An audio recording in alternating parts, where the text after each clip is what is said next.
fuesen hechos conforme a la imagen de su Hijo, para que Él sea el primogénito entre muchos hermanos. Y a los que predestinó, a estos también llamó. Y a los que llamó, a estos también justificó. Y a los que justificó, a estos también glorificó. ¿Qué pues diremos a esto? Si Dios es por nosotros, ¿quién contra nosotros? El que no escatimó a su propio Hijo, sino que lo entregó por todos nosotros, ¿cómo no nos dará también con Él todas las cosas? ¿Quién acusará a los escogidos de Dios? Dios es el que justifica. ¿Quién es el que condenará? Cristo es el que murió, más aún el que también resucitó, el que además está a la diestra de Dios, el que también intercede por nosotros. ¿Quién nos separará del amor de Cristo? ¿Tribulación? ¿O angustia? ¿O persecución? ¿O hambre? ¿O desnudez? ¿O peligro? ¿O espada? Como está escrito: por causa de ti somos muertos todo el tiempo, somos contados como ovejas de matadero. Antes, en todas estas cosas somos más que vencedores por medio de aquel que nos amó. Por lo cual estoy seguro que ni la vida, ni la muerte, ni ángeles, ni principados, ni potestades, ni lo presente, ni lo porvenir, ni lo alto, ni lo profundo, ni ninguna otra cosa creada nos podrá separar del amor de Dios que es en Cristo Jesús, Señor nuestro. Padre, gracias te damos esta mañana porque tú nos permites, Señor, recibir esta palabra, Dios. Yo te pido, Padre, que quites todo distractor. Padre, que en este momento nos des oídos de discípulo, corazón entendido, Señor, y esta palabra vaya acompañada de fe para que produzca cambio en nosotros. Te pedimos, Padre, que tu sangre preciosa, Señor, limpie nuestra vida, todo este lugar, y que podamos ver tu gloria.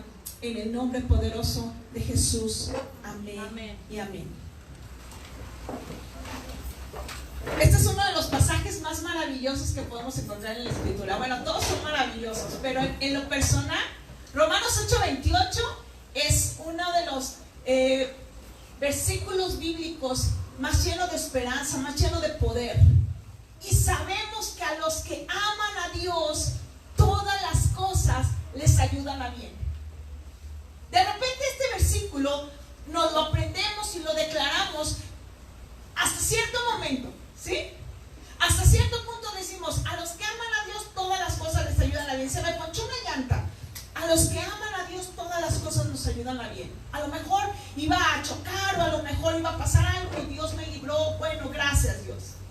O podemos ir un poquito más allá, ¿verdad? Que, híjole, me corté esta semana. A los que aman a Dios todas las cosas les ayudan a bien. Pero, híjole, un despido injustificado. A los que aman a Dios, bueno, algunas cosas son para mí. Podríamos empezar a pensar. Una separación. A los que aman a Dios, casi todas las cosas les ayudan a bien. No me digan la muerte de alguien, de un ser amado. A los que aman a Dios, no todas las cosas les ayudan a bien. ¿Te das cuenta cómo de repente nosotros podemos ir poniéndole o quitándole de acuerdo a nuestra percepción o a nuestro filtro con el que vemos las cosas? Sin embargo, Romanos 8:28 dice: a los que aman a Dios, todas. ¿Cuántas? Todas. Las que entendemos y las que no entendemos, las que nos gustan y las que no nos gustan, las buenas y las malas. Todas las cosas nos ayudan a bien. Esto es, a los que conforme a su propósito son llamados. Y yo quiero hablarte esta mañana de lo que es como todas las cosas. Hay un libro, mi libro favorito se llama La cabaña de Shaq. Quien no lo ha leído, por favor léalo. Por lo menos vea la película, pero es... Y el eslogan de ese libro es: cuando la tragedia se encuentra con la eternidad. Y es básicamente lo que yo quiero hablar este día. Cuando la tragedia, el dolor, el sufrimiento se encuentra con la eternidad, con un Dios real, con un Dios todopoderoso. Amén. Amén. ¿Cómo puede ser eso posible? ¿Cómo puede una tragedia al final de todo resultar en algo bueno? Aquí quiero que entendamos esto, que muchas veces está implícito el tiempo. A veces no es en el momento cuando nosotros podemos ver o entender que ya es para bien esto, no siempre. A veces va a tardar.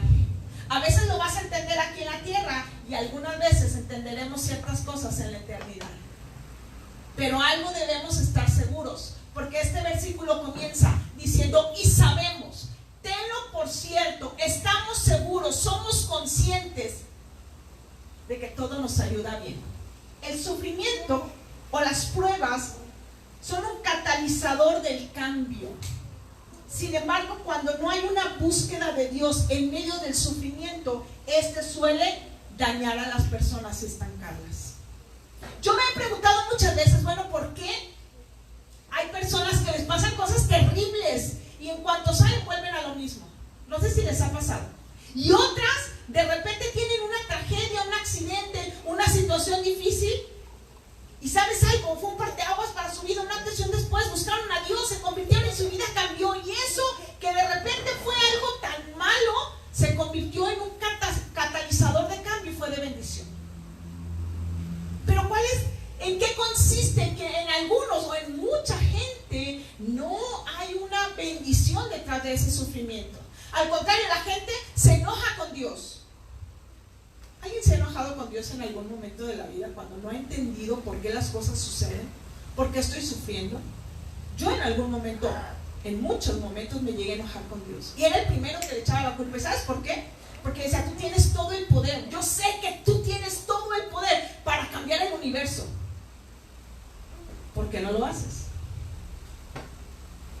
Y es con el primero y lo resentimos. ¿Y por qué Dios no lo hizo? ¿Por qué Dios no contestó? Personas que perdieron a un ser querido y todavía sienten ese resentimiento con Dios. Recuerdo una mujer que una vez vio el hospital donde murió un familiar y dijo: mira el hospital, Dios se ensañó con tal persona. ¿Cómo? ¿Dios se ensañó con él? No, y hasta la fecha esa persona sigue viendo a Dios como que se ensañó, como que dijo: te voy a dar, pero hasta que ya no puedas, cuando no es así. Entonces yo quiero hablarte esta mañana de cómo las situaciones difíciles pueden en tu vida provocar un cambio para bien o provocar una herida que te estanquen y te entierren. Hay una verdad escondida detrás de todo esto, y que es la que quiero que esta mañana, a través del Espíritu Santo, podamos entenderla y podamos vivir en ella. ¿Cuántos dicen amén? Amén. Dice la Escritura, y quiero que se me hace más fácil ahora ya con el celular, porque de repente se me mueven las hojas de la Biblia. Pero también no se crean, de repente también se mueve aquí el celular. 2 Corintios capítulo 7 versículo 10 dice: porque la tristeza que es según Dios produce arrepentimiento para salvación, de que no hay que arrepentirse, pero la tristeza del mundo produce muerte. Dos tipos de tristeza, el mismo acontecimiento, pero la tristeza que produce Dios a través de una circunstancia produce arrepentimiento para salvación. Pero la tristeza que produce el mundo, esa trae muerte a nuestra vida. ¿Qué pasa con la persona que se hunde en la tristeza? Viene la depresión, viene la enfermedad, viene el suicidio, vienen las malas decisiones. Sin embargo, la tristeza que es según Dios en nuestra vida, ¿qué produce cambio? Arrepentimiento. Y debemos identificar y debemos saber que la tristeza va a venir a nuestra vida. Ahora, la vamos a buscar a través de Dios. Esa tristeza la vamos a entregar a Dios para que se vuelva una bendición, o la vamos a tener nosotros y la vamos a llevar nosotros y la vamos a cargar nosotros para que se vuelva una maldición en nuestra vida. De nosotros depende. Amén. Amén. Yo te quiero contar una historia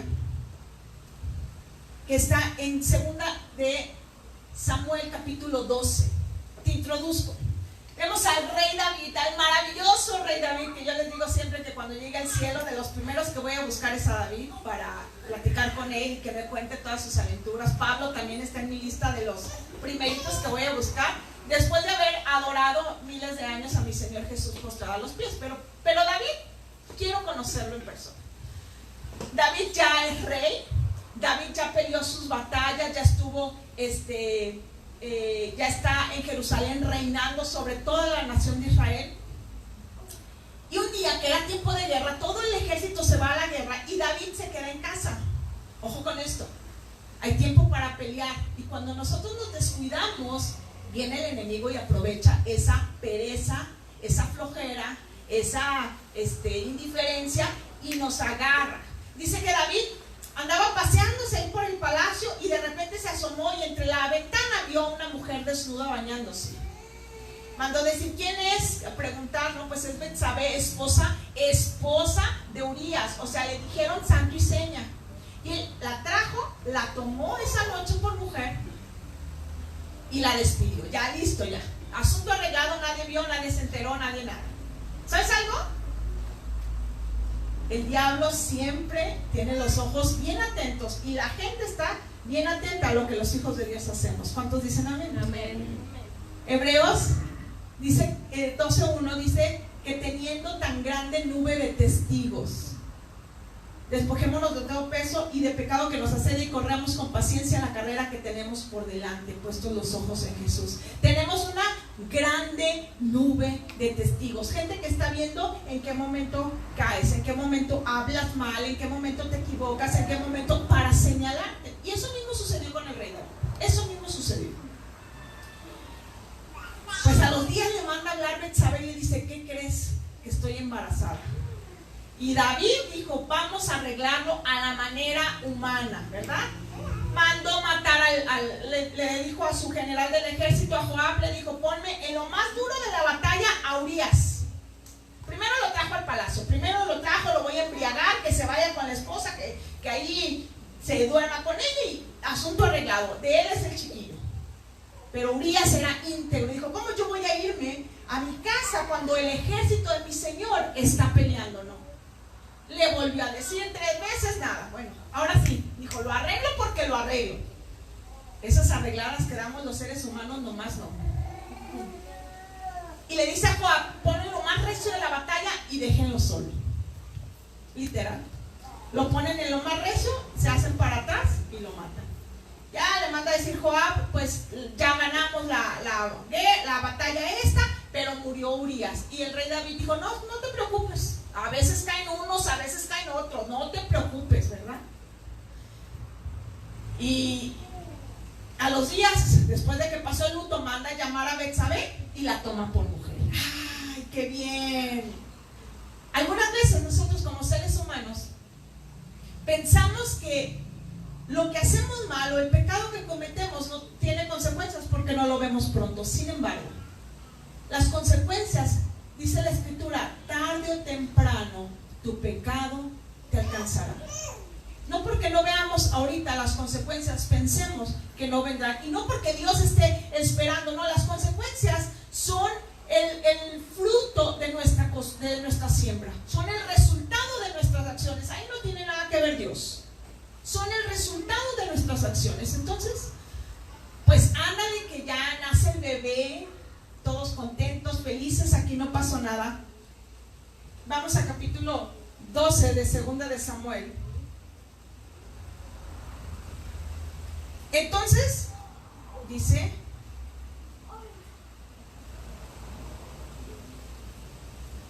Jehová envió a Natán a David, y viniendo a él le dijo, escúchalo bien, había 2 hombres en una ciudad, el uno rico y el otro pobre. El rico tenía numerosas ovejas y vacas, pero el pobre no tenía más que una sola corderita que él había comprado y criado y que había crecido con él y con sus hijos juntamente, comiendo de su bocado y bebiendo de su vaso y durmiendo en su seno, y la tenía como una hija. Y vino uno de camino al hombre rico Y este no quiso tomar de sus ovejas y de sus vacas para guisar para el caminante que había venido a él, sino que tomó la oveja de aquel hombre pobre y la preparó para aquel que había venido a él. Entonces se encendió el furor de David en gran manera contra aquel hombre y dijo a Natán: vive Jehová, que el que tal hizo es digno de muerte, y debe pagar la cordera con 4 tantos, porque hizo tal cosa y no tuvo misericordia. Vive Jehová, que el que tal hizo es digno de muerte. Te voy a decir algo. Él solito se echó la soga al cuello, ¿sí o no? Dios le habló a David de una manera tan clara. David era pastor de ovejas antes de ser rey. David sabía lo que era criar una cordera, una ovejita, lo que era alimentarla, lo que era abrazarla, lo que era amarla. Él solo dice que él se enfrentaba contra osos, contra leones para defender a su rebaño. Cuando Natán el profeta le está diciendo lo que había hecho este hombre, David se enciende en ira porque dijo: qué injusto, como aquel que tiene tantas, ¿por qué le quita a este pobre que tiene solo una? Cuando nosotros buscamos juzgar a otros, nos estamos juzgando a nosotros mismos. Uno de los primeros mensajes que yo escuché cuando me convertí, recuerdo que venía unos pastores de Canadá, y fue un evento en el Salón Guadalajara y por López Mateos. Impresionante, es uno de los eventos más impresionantes al que yo he asistido en cuanto a gloria de Dios, en cuanto a presencia de Dios. Y este hombre predicó, dijo: hay 2 lugares donde tú puedes vivir, en la justicia de Dios o en la misericordia de Dios. Aquí en la justicia es: Señor, hazme justicia, pero Dios te va a tratar con justicia, lo que es justo. O, por ejemplo, si vives en la justicia del Señor, este me sacó el ojo, tú sácale el ojo. Entonces ya quedamos los dos en justicia con un solo ojo cada uno. Eso es justicia. Pero si tú te atreves a ir a otro nivel y vas a la misericordia de Dios y vives en la misericordia de Dios, este me sacó un ojo, pero Señor, yo lo perdono, déjale en sus ojos, yo tengo uno. Pero en la justicia de Dios suceden milagros. Y en la justicia de Dios, Dios puede darte otro ojo. Pero tú decides dónde vives, en la justicia o en la misericordia de Dios. Mateo, el libro de Mateo, el evangelio de Mateo, no quiero que te vayas de donde nos quedamos. Mateo 7:2 dice: porque con el juicio con que juzgas serás juzgado, y con la medida con que mides te será medido. Como tú juzgas a las personas, es el mismo juicio. ¿Cómo juzgamos a los demás? ¿Se equivocó? ¿Nos falló? Ya no lo perdono porque me falló, ya no lo perdono. Y entonces, así mismo, Dios va a trabajar con nosotros. De la misma manera, si yo tengo misericordia con los demás, Dios tendrá misericordia conmigo. El salmista declara: con el misericordioso te mostrarás misericordioso. ¿Cómo está nuestra vida? David en automático reaccionó y juzgó y dijo: el tal es digno de muerte. ¿Cuántas veces nosotros hemos declarado cosas juzgando a otros y nos estamos juzgando a nosotros mismos? Señor, defiéndeme de mi adversario y júzgalo y que pague y que esto, y yo misma me estoy juzgando. Así es que no es Dios castigándome, soy yo. ¿Quién declaró la sentencia en este momento? ¿Dios? David fue el que declaró su propia sentencia. Y tú y yo, con nuestras palabras, muchas veces declaramos nuestra propia sentencia. Pues si me toca, pues ni modo, pero no se va a salir con la suya. Pues aquí, de que lloren en su casa, de que lloren en la mía, pues que lloren en su casa, pero su casa es la tuya prácticamente. Y nosotros mismos declaramos y juzgamos. Y con la vara que medimos, se nos volverá a medir. Entonces no tiene nada que ver Dios aquí castigándonos. Somos nosotros los que hemos declarado juicio en contra de otros, y ese juicio nos ha alcanzado. Una de las prédicas, si tú la buscas, yo hablo del poder de las palabras, cómo soltamos palabras y a su tiempo esas palabras regresan. Y estamos viviendo las consecuencias de las palabras que en un momento nosotros mismos declaramos. Continúa el versículo diciendo: entonces dijo Natán a David: tú eres aquel hombre. Y así ha dicho Jehová, Dios de Israel: yo te ungí por rey sobre Israel y te libré de la mano de Saúl y te di la casa de tu señor y las mujeres de tu señor en tu seno. Además te di la casa de Israel y de Judá, y si esto fuera poco te habría añadido mucho más. ¿Por qué pues tuviste en poco la palabra de Jehová, haciendo lo malo delante de sus ojos? A Urías Eteo heriste a espada y tomaste por mujer a su mujer, y a él lo mataste con la espada de los hijos de Amón. Por lo cual ahora no se apartará jamás de tu casa la espada, por cuanto me menospreciaste y tomaste a la mujer de Urías Eteo para que fuese tu mujer.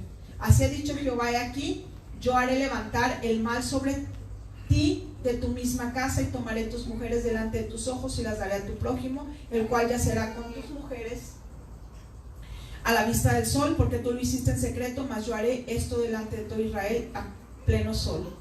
Entonces dijo David a Natán: pequé contra Jehová. Y Natán dijo a David: también Jehová ha redimido tu pecado, no morirás. ¡Wow! ¿Cuántos de aquí llegamos y hemos pecado contra Dios? Hemos sido dignos de muerte. Dicen por ahí que uno de los mandamientos en el Antiguo Testamento era que si tenías hijos rebeldes, y que los hijos de los rebeldes fueran contestones, malos hijos y todo eso, el pueblo los sacara de la ciudad y los apedrearon hasta matarlos. Yo hubiera quedado ahí hubiera quedado muerta, si se tratara de eso.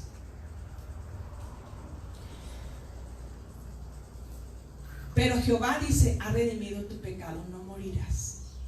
Dios ha perdonado tu pecado esta mañana, con lo que tú venías cargando, con lo que tú venías arrastrando, con todas las cosas malas, con todas esas malas decisiones, malas acciones, con todo aquello que ni siquiera tú te has querido perdonar. Dios dice: yo he perdonado tu pecado, no morirás. No morirás. Y esa es la obra de la cruz. Esa es la obra maravillosa que hizo Jesús en la cruz del Calvario, redimirnos del pecado. Que no tuviéramos nosotros que morir, Él murió en nuestro lugar. Ese lugar de la cruz nos correspondía a ti y a mí. Ahí debimos pagar todo el pecado, las mentiras, el engaño, la blasfemia, lo tranzas, lo lujurioso, lo malos que hemos sido. Ahí nos correspondía estar. Sin embargo, Jesús tomó nuestro lugar. Y es lo mismo que Dios aquí le está diciendo a David: he redimido tu pecado, no morirás. Y esa es una bendición para ti y para mí. Y esta mañana tú y yo debemos de llenarnos de alegría. No voy a morir, tengo vida eternamente con Cristo. Amén. Por su llaga, por su preciosa sangre, tengo la oportunidad de una eternidad con Él, porque somos eternos. El punto es dónde pasaremos la eternidad. Ese es el meollo del asunto. ¿Dónde pasaremos la eternidad?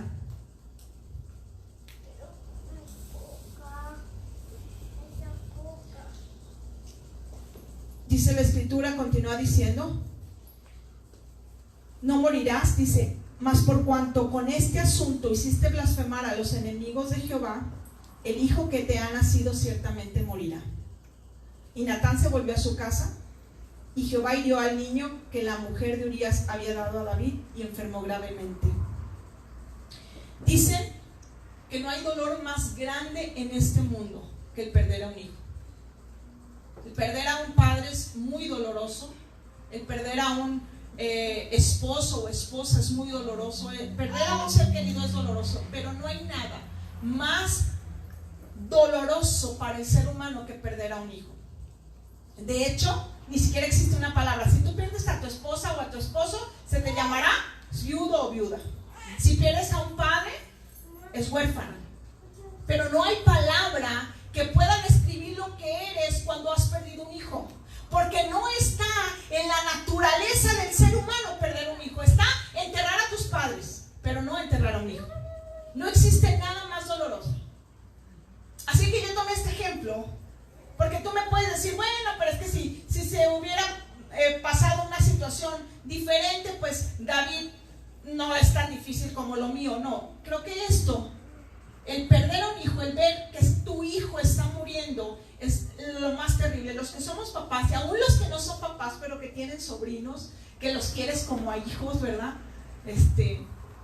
O como a nietos. En mi caso, yo a Josías como a nieto, que darías la vida por ellos, que darías el corazón y que lo volverías a hacer sin ningún problema. Y que las mamás que están aquí, las que me siguen en transmisión, que te ha dolido tener a tus hijos, pero cuando lo ves dices, lo volvería a hacer sin ningún problema, lo volvería a hacer. Imagínate lo difícil que es para David en este momento. Te voy a decir algo, Dios perdona el pecado, pero las consecuencias muchas veces tendremos que pagarlas tú y yo. A veces de repente jugamos con Dios y decimos que todo Dios me perdona. Por supuesto que te va a perdonar. Siempre que nosotros nos arrepentimos, Él nos perdona. El punto son las consecuencias. Hay consecuencias que ciertamente no vienen a nuestra vida, pero habrá otras que sí tendremos que pagar. Y eso es lo que Dios nos quiere evitar, a ti y a mí, las consecuencias del pecado. Dios había perdonado a David, pero había consecuencias que tendría que pagar, y era la muerte de su hijo. Estoy convencida de que nuestra situación actual, lo que estamos viviendo tú y yo, esta prueba, esta situación, es el resultado o las consecuencias del pecado que hemos hecho. No que Dios se enojó y Dios está con un látigo y viendo, no, Dios es amor, Dios nos ama. Y Él ha prometido ayudarnos en todo para que lo que estamos viviendo resulte para bien. Ese es el amor de Dios. Eso es lo maravilloso de Dios. Esa es la promesa que nos sostiene a ti y a mí este día. Esa es nuestra ancla, que Dios pueda mover todas las cosas para que sean para bien al final de cuentas, aún esas consecuencias de nuestro pecado. Ciertamente morirá. Híjole, no quisiera estar en los zapatos de David, porque pueden haber muchas pruebas, pero cuando llega a un hijo, creo que son palabras mayores. Aun cuando Dios nos perdona, muchas veces tendremos que ir y pagar las consecuencias de nuestros actos. Dice, continúa diciendo, entonces David rogó a Dios por el niño, y ayunó David y entró y pasó la noche acostado en tierra, y se levantaron los ancianos de su casa y fueron a él para hacerle levantar de la tierra, mas él no quiso ni comió con ellos pan. Y al séptimo día murió el niño. Y temían los siervos de David hacerles saber que el niño había muerto, diciendo entre sí, cuando el niño aún vivía, le hablábamos y no quería oír nuestra voz. ¿Cuánto más se afligirá si le decimos que el niño ha muerto? Imagínate lo que el rey David estaba experimentando. Imagínate los siervos que decían, si cuando el niño vivía, él ya no quiso comer, ya no nos veía, ya no quería hablar con nadie, ahora que le digamos que ya se murió, ¿qué va a pasar? Es el rey. Y no sabían cómo decirle, no sabían qué decirle. Dice, mas David, viendo a sus siervos hablar entre sí, cuchicheando. Esto lo sabemos bien las mujeres.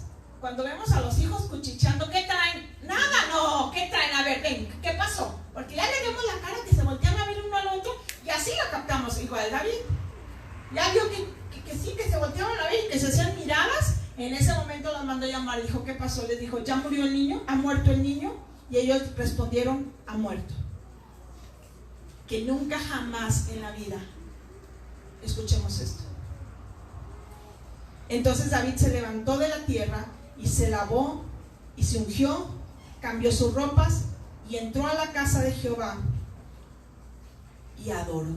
Voltea con la persona que tienes a tu lado y dile, y adoró.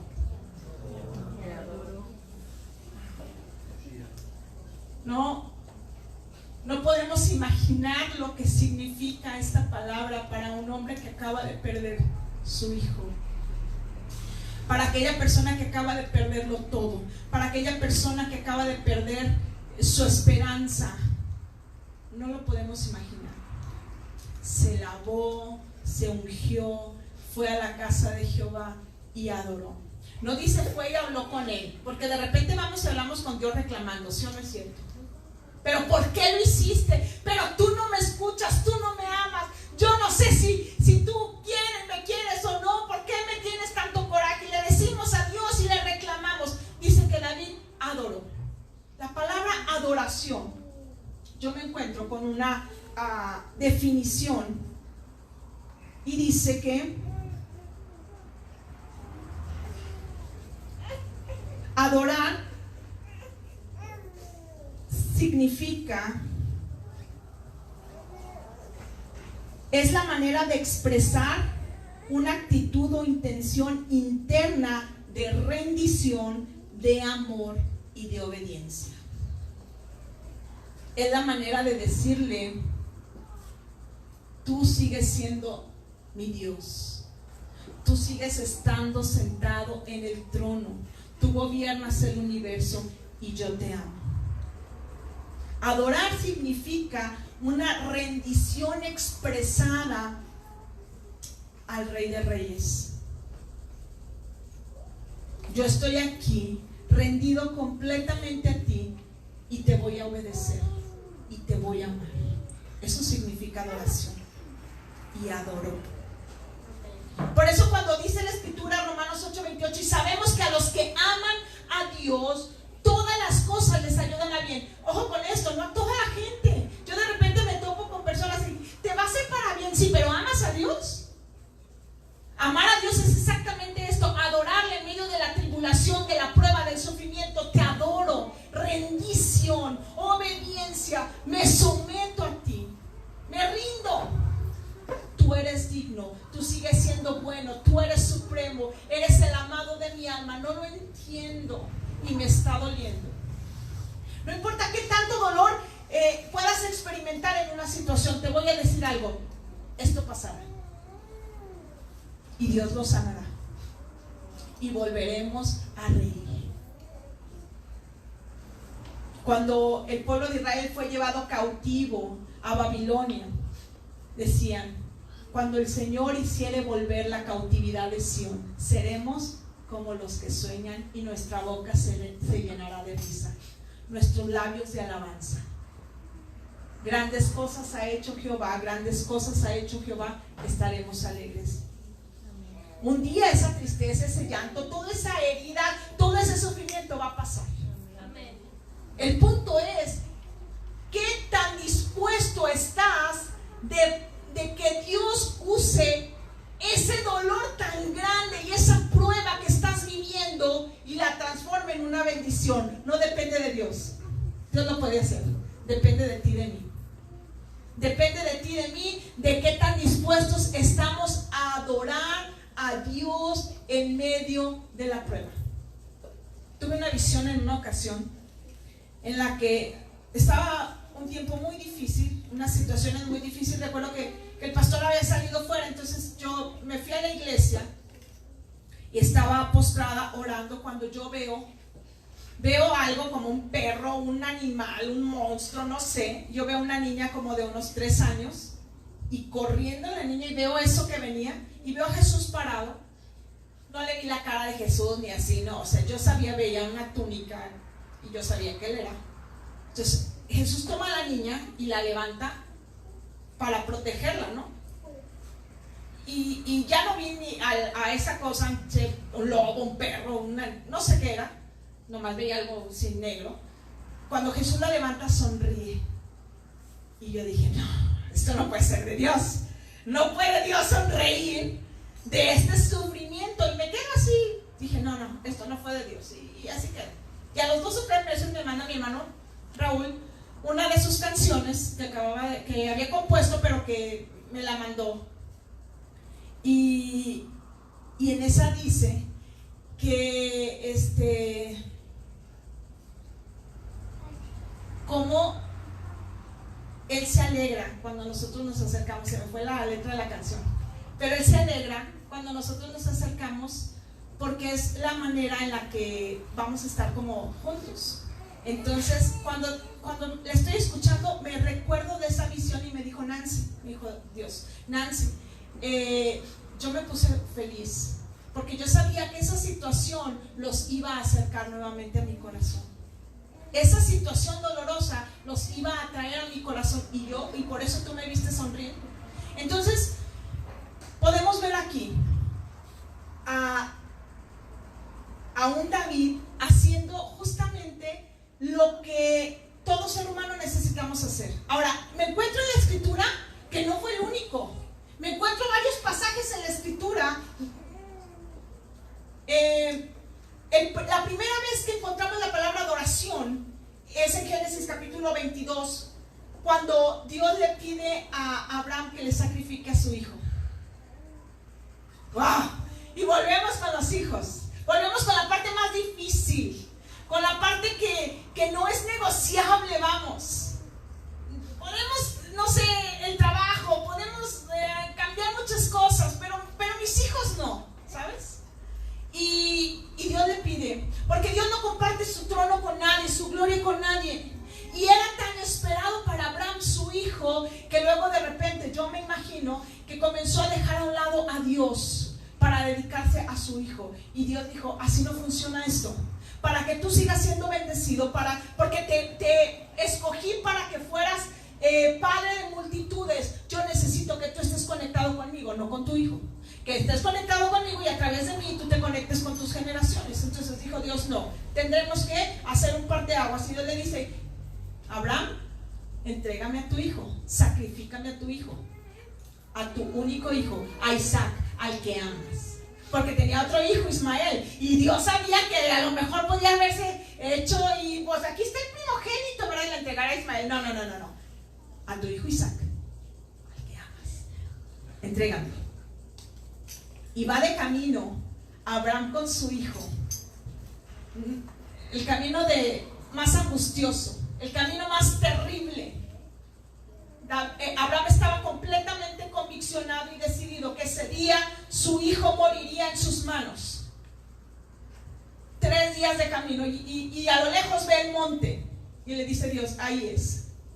Les dice a sus siervos Abraham, espéranos aquí, y les dice unas palabras, el muchacho y yo iremos, adoraremos y volveremos a vosotros. La adoración era la clave para que toda esta situación se convirtiera en algo bueno para Abraham. Vemos también a una Ana. En 1 Samuel, Ana, la mamá de Samuel, no podía tener hijos. Y Ana sufría. Y cada año que iban a ofrecer sacrificio a Jehová, la otra esposa de Elcana, su esposo, subía con todos sus hijos y con regalos y todo. Y Ana subía sola.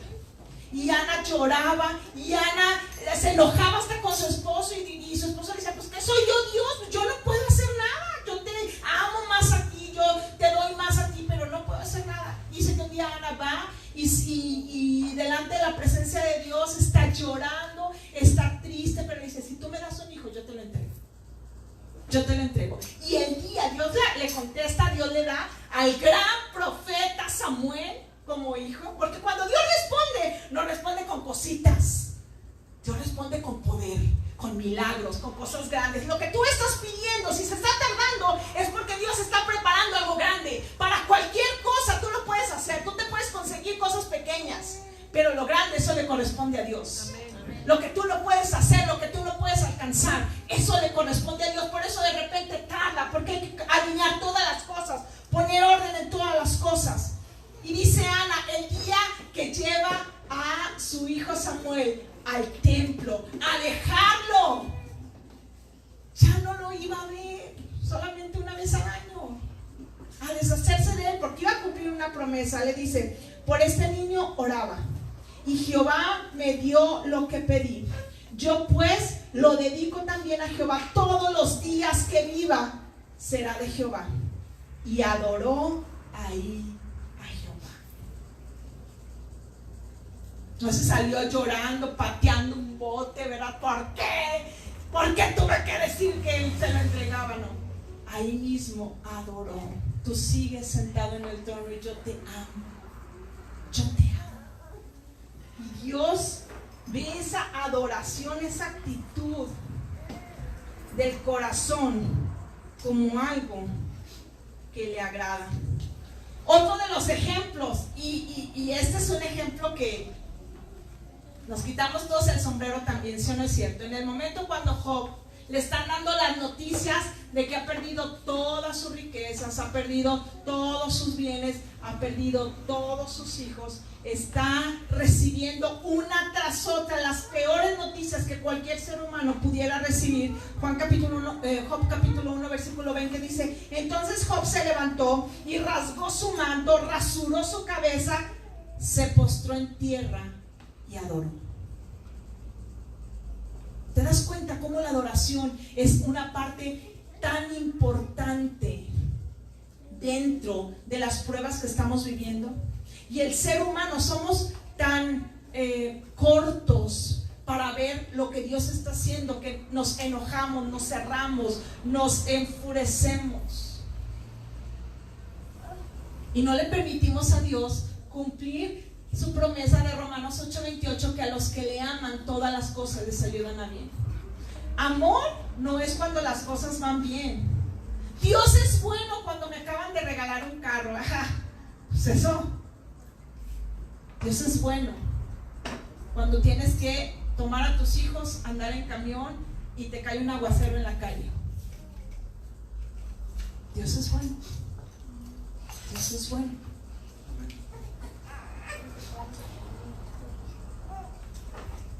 Continúa diciendo este pasaje, dice: después vino a su casa y está hablando de David. Una vez que adoró ya en el templo, vino a su casa y pidió le pusieran pan y comió, y le dijeron sus siervos: ¿qué es esto que haces? Por el niño viviendo aún ayunabas, llorabas, y muerto él te levantaste y comiste pan.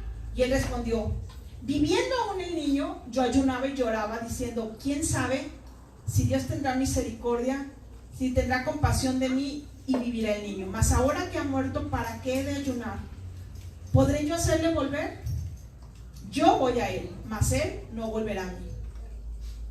Y consoló David a Betsabé, su mujer, y llegándose a ella, durmió con ella, y ella le dio a luz un hijo y llamó su nombre Salomón, al cual amó Jehová y envió un mensaje por medio de Natán, profeta, diciendo: así llamarán su nombre, Jedidías, a causa de Jehová. Jedidías significa amado de Jehová. ¿Ok? Ciertamente el niño, las consecuencias tuvieron que pagarse, pero luego Dios le restituyó con un hijo, al que dice la escritura que Dios le puso por sobrenombre Jedidías, declarando que era amado de Jehová. Para los que somos papás, no habrá cosa más maravillosa y promesa más grande que Dios ame a nuestros hijos, que los tenga como muy su más grande tesoro. A toda la humanidad nos habla, y creo que Dios no hace acepción de personas, y no hay chiqueados ni consentidos, pero sí hay íntimos. Sí hay íntimos, aquellos que pueden escuchar su corazón de Dios y tocar el corazón de Dios de una manera distinta. Sí lo hay. Entonces podemos ver aquí que el resultado de una prueba terrible fue una bendición. Ahora, ojo con esto. Dice que Betsabé se le murió un hijo y Dios le da a Salomón, pero junto con Salomón le da otros 4. Junto con Salomón le da otros 4, diciéndole: Dios, de lo pasado ya no tienes memoria. Este es tu presente, y tu presente es bendición, tu presente es alegría, tu presente es gozo, es paz. Dice: Jedidías, amado de Jehová. Ese fue el resultado de un corazón que adoró a Dios en medio de la prueba.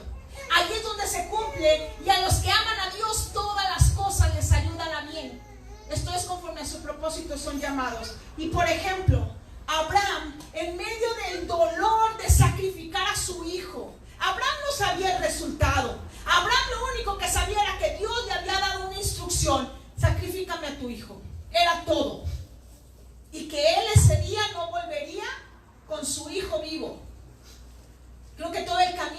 luchó con sus pensamientos. ¿Qué le voy a decir a Sara, mi mujer?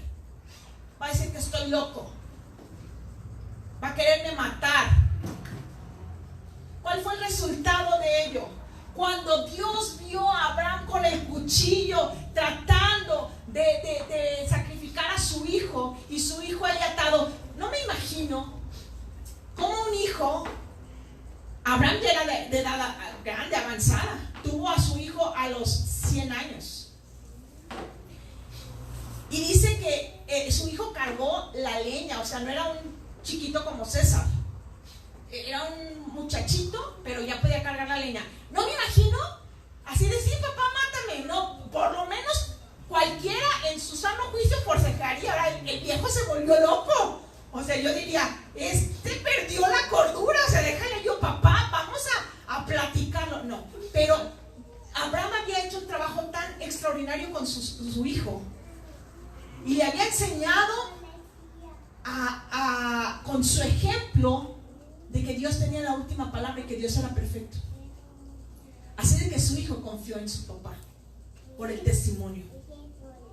No veo ahí un forcejeo, no veo peleando, no veo que un día duraron ahí platicando, convenciéndose el uno al otro. No, estaba a punto de sacrificarlo. Y dice que cuando Dios vio eso, el ángel le dijo: Abraham, Abraham, no toques al muchacho. Y le da una palabra a Dios, una promesa. Dice: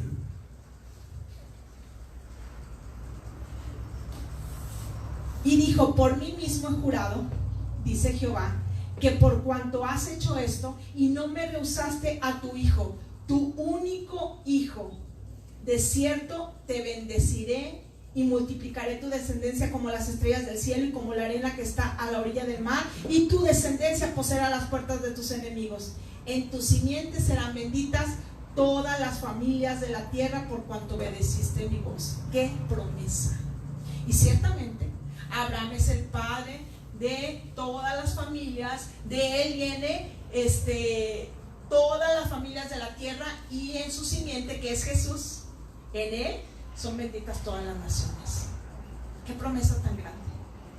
Por cuanto obedeciste mi voz. ¿Qué hizo Abraham? Adoró. En medio del dolor, en medio del sufrimiento, adoró. ¿Qué hizo? ¿Qué hizo? Por ejemplo, Job adoró, y dice al final del libro de Job, dice: y bendijo Jehová el postrer estado de Job más que el primero, porque tuvo 14,000 ovejas, 6,000 camellos, 1,000 yuntas de bueyes y 1,000 asnas, y tuvo 7 hijos y 3 hijas. Y el postrer estado de Job fue mucho más grande, mucho mejor que el primero. ¿Por qué? Porque Job, en medio de la prueba, en medio de la tribulación, adoró. ¿Qué hizo Ana? Le entregó a su hijo, y Dios le bendijo. Dios, y esto lo vemos mucho, Dios no se queda con nada. Dios está esperando una excusa para bendecirte a ti y a mí.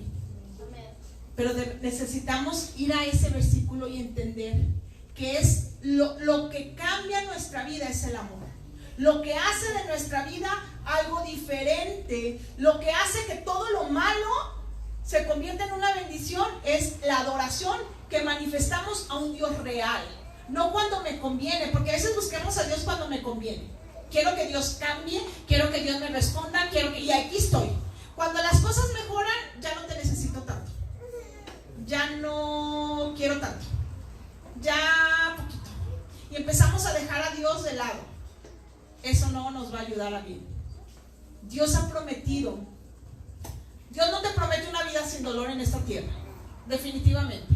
Todos cuantos quisiéramos tener una vida que no tuviera sufrimiento. ¡Oh, yo!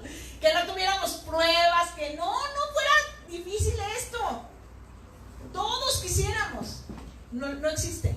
Porque mientras exista el libre albedrío en la tierra, la libertad de decidir, el ser humano muchas veces decidirá mal, y por tal motivo hará daño a otro, y ese es el dolor que nos causa a nosotros. Entonces, una vida sin dolor no existe, pero una vida cuyo dolor Dios lo transforme en una bendición que resulte para bien a cada uno de los que le aman, eso sí existe. y depende de ti, de mí. Depende de ti, de mí. ¿Cómo respondes tú en medio de la prueba? En medio de la adversidad, en medio de las luchas, en medio del sufrimiento, con reclamos hacia Dios, con enojarte, con cerrar tu corazón, con alejarte o adorando. Adorando. Sé que esta mañana yo quiero invitarte. Sé que muchos aquí están pasando una prueba, un tiempo de sufrimiento, un tiempo de dolor.